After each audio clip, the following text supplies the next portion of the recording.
صلوات والسلام فرمایي وای سلور سیزونه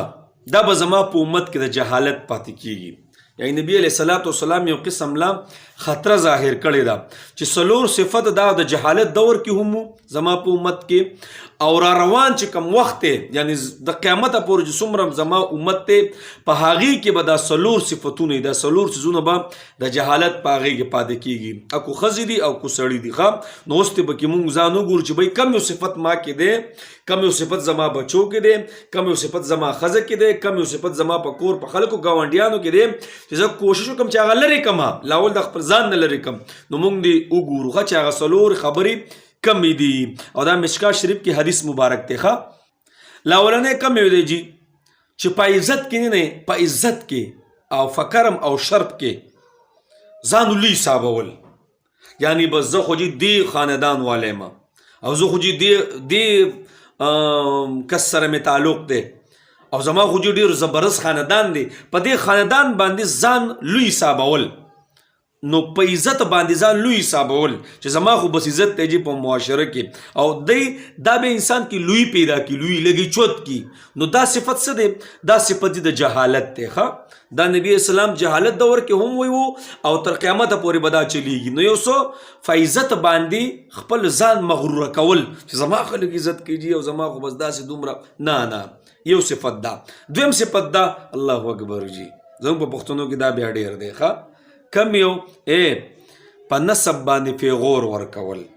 د نسب حسب نسب نه دی د هغې پیغور ورکول او زموږ په دې پښتنو کې ګوره بیا دا خبرې ډېرې دي ښه په وړوکي وړوکي پیغور باندې بیا څه شي په وړوکي پیغور باندې چې دښمنیانې شي په خپله مې پکې لیدلي چې ډېرې ښایسته ښایسته تورسرې پکې طلاقې شي د دې یو پیغور د وجې نه. نو حسب نسب پیغور ورکول کینه مړه ته خو دې قبیلې والی کینه زستا خاندان پیژنم کینه زستا ټوله نیکونه پیژنم ستاسو قبیله خدا ده ستاسو خاندان خدا دی دا پیغور ورکول څه دی دا جی دا د جهالت دی ښه دا د جهالت پیغور دی. زموږ په پښتنو کې جی بیا دا خبره ګوره ډېره عامه ده نو چې په چا کې دی که نه نو مهرباني وکړو دا صفت د ځان نه وباسو ښه. دریم کم یو دی او دریم جی دا خبره چې دا باران نه دی دا د ستارو د وجې نه کېږي سیارو مخکې به دا خبره اترې ډېرې وي هغه نجومیان به وو هغوی په دې څیزونو باندې ډېرې خبرې اترې ډېر ایمان او یقین به ساتو او نن سبا ګورې خلک په دې باباګانو ساتي ښه پوه شوې هغه سیټ نظم خو بهر کې هغه بیل باب دی په هغې باندې بیا خبرې اترې کوو. نو دریم څه دی په دې ستارو باندې ایمان ساتل چې دا هر څه کېږي دا باران کېږي دا هر څه دا د ستارو د وجې نه کېږي. او څلورم څه دی چې څلورم الله اکبر څلورم دا دی که نه په دې مړو باندې ژړل او کمه ژړا جي ژړا کمه یې وه په دې مړو باندې جي سرونه وال ګریوانونه شلول ګوره اوښکې شته ښه اوښکې به زما ستا بهیږي. نبی علیه صلات وسلام زوی نه دی ابراهیم رضی الله تعالی عنه چې کله وفات کېدو که نه نو داسې راواغېستو او څه وی ابراهیمه و ستا په جدایۍ او په فراق زموږ زړونه څه ډېر خفه دي او د نبي علیه صلات وسلام د سترګو مبارکو نه اوښکې را روانې شوې. عبدالرحمن ورته وایي د الله رسول ته زه څه ینم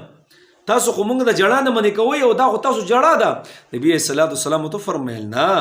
زه د هغې ژړا نه منع کوم کم چې ګریوانونه شلولي کم چې سرونه کې ګوتې اچول دي کم دیوالونو ته خپل سرونه وال دي او مخونه وال دي او زړونه دربول دي. ګوره بل حدیث مبارک کې راځي که نه نبي علیه صلات وسلام فرمایي وایي د هغه کس نه زه بر یم هغه کس نه زه بر یم کم یو کس نه جي کم کس چې د مصیبت په وخت کې چغې وایي او سورې وایي او ګریوانونه شلی او مخونه یې وایي نو جي دا خبره نه ده دا په دې مړو باندې بیا ګوره جاړو ما ته به جاړو زما او ستا سترګو نه به اوښکې ځي خو داسې نه جي چې ما او تا ګریوانونه شلو ښه داسې نه چې ما او تا خپلو ویښتو کې سي سر ګوتې اچولي او کپړې شلو او سرونه دیوالونو ته نو دا چې د جهالت صفت دی ښه دا د موږ او تاسو د خپل ځان نه لرې کو.